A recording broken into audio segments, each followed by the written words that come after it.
ለምሳሌ አሁን በወጣቱ ቤተክርስቲያን የሚመጣ ሰው ያፍራል፣ ቤተክርስቲያን የማይመጣ ሰው ደግሞ አያፍርም።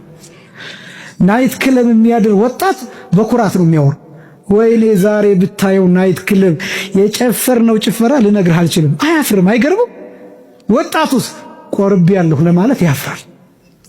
ቤተክርስቲያን ልሄድ ነው ልጾም ነው ነጠላ ለብሶ እዚህ ሲመጣ ጓደኛው ካገኘው አይዝ ብሎ አስገድደውኝ እኮ ነው እንጂ እኮ አይመቸኝም ነጠላ ምናምን እኮ ነው የሚለው። ያፍራል። ራቁቷን የምትሄደዋ ሴት አታፍርም። ከዛ ረጅም ቀሚስ የምትለብሰዋ ነጠላ የለበሰችዋ እሷ ማሆይ ተብላ ሙድ ይያዝባታል በጓደኞች።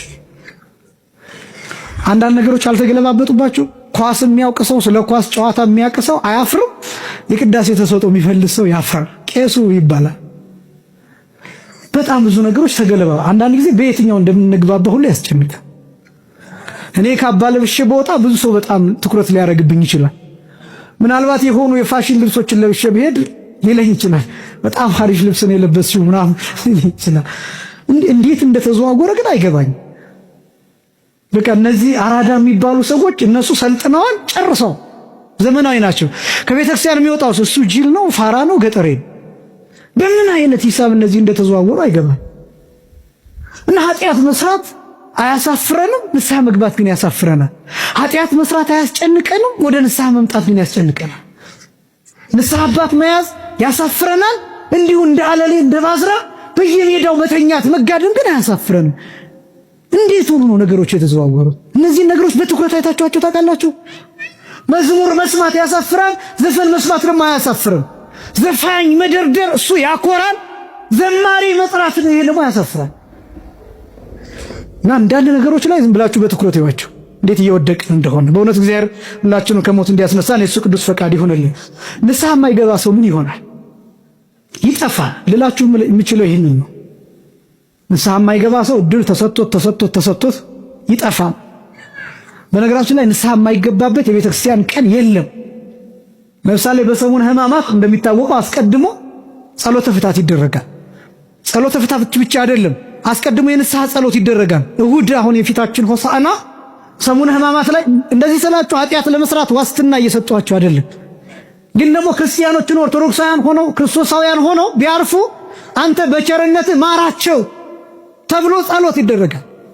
በጻድቁ አባታችን በአቡነ ገብረ መንፈስ ቅዱስ ገድል ከተቀመጠው አንዱ ቃል ኪዳን አቡነ ገብረ መንፈስ ቅዱስ ምን ላድርግልህ ብሎ ሲጠይቃቸው ጌታ የተናገሩት አንዱ የኔን ዝክር የዘከረ ሰው መታሰቢያን ያደረገ ሰው ድንገት ሳያስበው ንስሐ ቢሞት እንኳን ማርልኝ የሚል ጥያቄ ነው የጠየቁት። እንደውም ጻድቃን እኮ ይገርባሉ። በረከታቸው በሁላችንም ላይ ይደረብን።